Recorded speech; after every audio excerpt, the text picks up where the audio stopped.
आपने कभी ऐसे लोगों को देखा है जो सामने से तो बेहद सीधे साधे लगते हैं, लेकिन उनके फैसलों में गजब की रणनीति होती है, जिनकी जिंदगी में सब कुछ बहुत सोच समझ करके घटता है। ऐसे लोग बस यूं समझ लीजिए कि जन्म से ही अपनी कुंडली में कुछ खास योगों को लेकर के पैदा होते हैं, और ये योग तब बनते हैं जब जन्म कुंडली में कुंडली के 3 ग्रह गुरु, राहु और शनि ये जन्म कुंडली के 3 ऐसे भावों में हो। कौन से हैं वो भाव? नमस्कार प्रिय दर्शकों, हाजिर हूं मैं आज गुरु, शनि और राहु इन 3 ग्रहों के गुप्त चाल को लेकर। जन्म कुंडली का तीसरा भाव, जन्म कुंडली का 8वां भाव और जन्म कुंडली का 11वां भाव। आज इस कार्यक्रम में चर्चा बेहद अद्भुत है। अगर इन तीनों में से कोई ग्रह कुंडली के इन भावों में है तो इसका कैसा प्रभाव आपको मिलने वाला है, आज जानेंगे इस कार्यक्रम में। प्रिय दर्शकों, चलिए बिना विलंब किए चर्चा प्रारंभ करते हैं। सबसे पहले बात करते हैं कुंडली के तीसरे भाव की।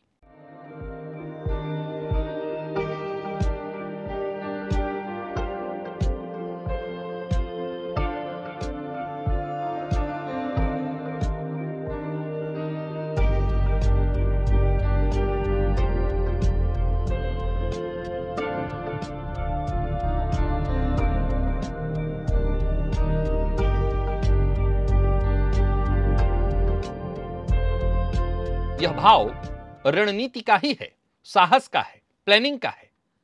और इस भाव में यदि राहु हो तो सीधी सी बात है, ऐसे लोगों को देखते ही पहचाना जा सकता है। ऐसे लोग बोलने में बेहद होशियार होते हैं।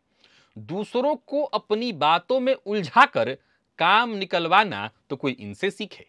जन्म कुंडली के तीसरे भाव में यदि शनिदेव हो तो ऐसा जातक बोलता तो बहुत कम है, लेकिन जो भी करता है बहुत सोच समझ करके। उसके हर कार्य के पीछे एक गहरी योजना होती है। जन्म कुंडली के तीसरे भाव में अगर देव गुरु बृहस्पति बली अवस्था में बैठे हैं तो ऐसा व्यक्ति शांत स्वभाव का होगा, लेकिन उसके मन में भीतर क्या प्लानिंग चल रही है, यूं समझ ले कि ऐसा व्यक्ति अपने आप में चाणक्य होता है। बाहर से एकदम शांत, ऐसा बोलेगा मीठा शब्द, मीठा सुर कि लोग उसकी बातों से मोहित हो जाएं, लेकिन असली खेल तो उसके भीतर चलता है जो वो किसी को दिखाता नहीं है। और जब दिखाता है तो फिर आप दांतों तले उंगलियां दबाने को मजबूर हो जाते हैं। प्रिय दर्शकों, जन्म कुंडली के 8वें भाव में इन तीनों ग्रहों की चर्चा अगर करी जाए तो ये और कमाल का है। जन्म कुंडली का 8वां भाव आप जानते ही हैं, यह भाव रहस्य का है, गुप्त शक्ति और परिवर्तन का है। यहां पर राहु कैसा है तो ऐसे जातकों में एक ही चीज देखने को आपको मिलेगा, आजमा लीजिएगा। ऐसा व्यक्ति दूसरों के राज जानना चाहेगा। आपके घर में क्या चल रहा है, आपके जीवन में क्या चल रहा है, उसको सब जानना है, पर उसके जीवन में क्या चल रहा है ये किसी को नहीं जानने देना है। ये उसका मूल मंत्र है। शनिदेव के बारे में तो आप जानते हैं, अष्टम में बहुत संघर्ष देते हैं, बहुत, लेकिन इंसान को अंदर से गहराई दे देते हैं। संघर्ष और कठिनाइयों को सहते सहते ऐसा जातक भीतर से बेहद गंभीर बन जाता है। और जन्म कुंडली के अष्टम में देव गुरु बृहस्पति का होना यह व्यक्ति को गूढ़ ज्ञान, मनोविज्ञान, रहस्यमयी चीजों पर ऐसे जातकों की पकड़ बेहद मजबूत बना देते हैं। हालांकि ऐसा जातक ज्ञानी होता है परंतु चालाक भी होता है। जरा गौर करिएगा, ज्ञानी और चालाक अलग अलग चीजें हैं। ऐसा जातक ज्ञानी होता है परंतु चालाक भी होता है। प्रिय दर्शकों, जन्म कुंडली का 11वां भाव, यह भाव लाभ का, संपर्क का, नेटवर्क का है। अगर राहु इस भाव में हो तो कहना ही नहीं। ऐसा जातक मास्टरमाइंड होता है, पॉलिटिकल माइंड का होता है। वो अपने संपर्क का इस्तेमाल करना बाखूबी जानता है। और वहीं पर शनिदेव यदि कुंडली के लाभ में हो तो ऐसा जातक धीरे धीरे सीढ़ियां चढ़ने वाला होता है। अर्थात यह सामान्य सीढ़ी नहीं, जीवन की सीढ़ी धीरे धीरे ऊपर उठता है। और केवल ऐसे नहीं उठता, इसके ऊपर उठने में एक कमाल की बात है कि समय समय पर अपने हर रिश्ते को यह परख लेता है, जान लेता है कि कौन अपना और कौन अपना दिखावे का। देवगुरु बृहस्पति यदि कुंडली के लाभ में हो तो ऐसा जातक ज्ञान, धर्म और सामाजिक संपर्क इन सबों से भरा पूरा होता है। जो भी उसके सपने होते हैं उनको पूरा कर लेता है। लेकिन सबसे बड़ी बात है, वो जो भी करता है बड़े चुपचाप तरीके से करता है, ऐसे करता है जहां लोग उसके बारे में जान ही ना पाए। प्रिय दर्शकों, अब यहां से मैं आगे बढ़ता हूं और पुनः एक बार इस सूत्र को समझाने का प्रयत्न करता हूं। जन्म कुंडली के इन तीनों भावों में जिन ग्रहों की चर्चा आज आपके सम्मुख में रख रहा हूं, ऐसा नहीं है कि हमारी पूर्व में इन ग्रहों को लेकर के चर्चाएं नहीं हुई हैं, परंतु आज खास क्या है समझिए। प्रिय दर्शकों, इन भावों में यदि कुंडली में जिन तीन ग्रहों की मैंने चर्चा की है, अगर अकेले हों, किसी भी तरह से पीड़ित न हो, यह ध्यान रखिएगा। मैंने राहु की भी चर्चा की है, तो राहु अगर कुंडली के तीसरे भाव में हो और तीसरे भाव का स्वामी ही पीड़ित हो, कमजोर हो, तो राहु से जिस बल की अपेक्षा आप कर रहे हैं, जिस तरह की चर्चा मैं राहु के लिए कर रहा हूं, वो प्रभाव आपको देखने को नहीं मिलेगा।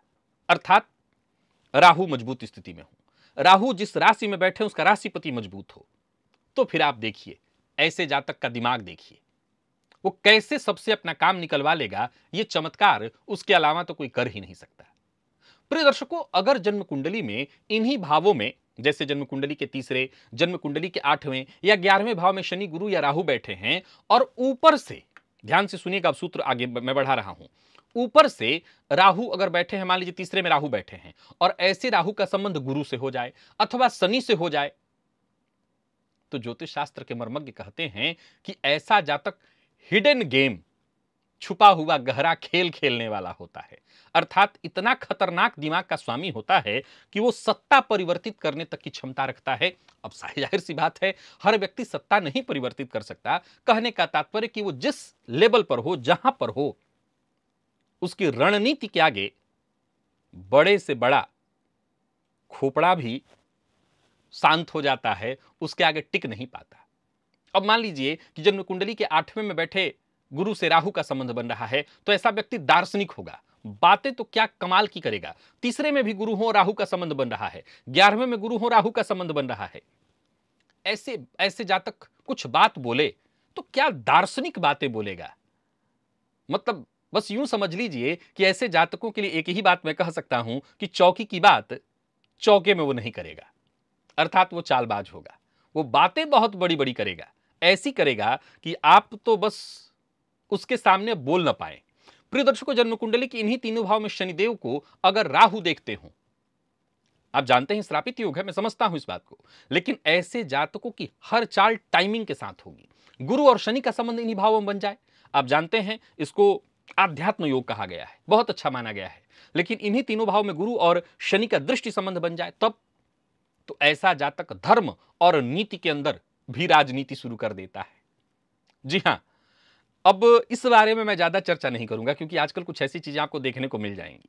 ऐसा जातक धर्म के पथ पर हो या धर्म के क्षेत्र में हो, उसमें भी राजनीति शुरू कर देता है। हालांकि नियम यह कहता है कि राजनीति में धर्म हो, धर्म में राजनीति नहीं होनी चाहिए। लेकिन अगर ऐसी स्थिति है तो ज्योतिष शास्त्र कहता है कि ऐसा जातक आध्यात्मिक, देखिए, आप किसी के पीछे भाग रहे हैं, आप किसी को अपना धर्मगुरु मान रहे हैं, ऐसे थोड़ी मान लेंगे। उस व्यक्ति के पास कोई तो ऐसी शक्ति होगी जिसके चलते दुनिया, समाज उसके पीछे पीछे भाग रहा है, लोग उसके पीछे भाग रहे हैं।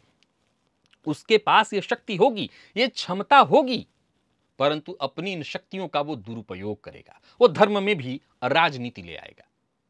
अब कई बार आप इस चीज को समझ जाते हैं और कई बार आम लोग नहीं समझ पाते, फलतः उसके इस धर्म में चल रहे राजनीति का, मैं राजनेताओं की बात नहीं कर रहा, क्योंकि राजनेता तो राजनीति करने के लिए ही पैदा लिए हैं। मैं बात उन धार्मिक, धर्म से जुड़े लोगों की कर रहा हूं जो धर्म में राजनीति लाते हैं, जबकि नियम कहता है कि धर्म में राजनीति नहीं होनी चाहिए।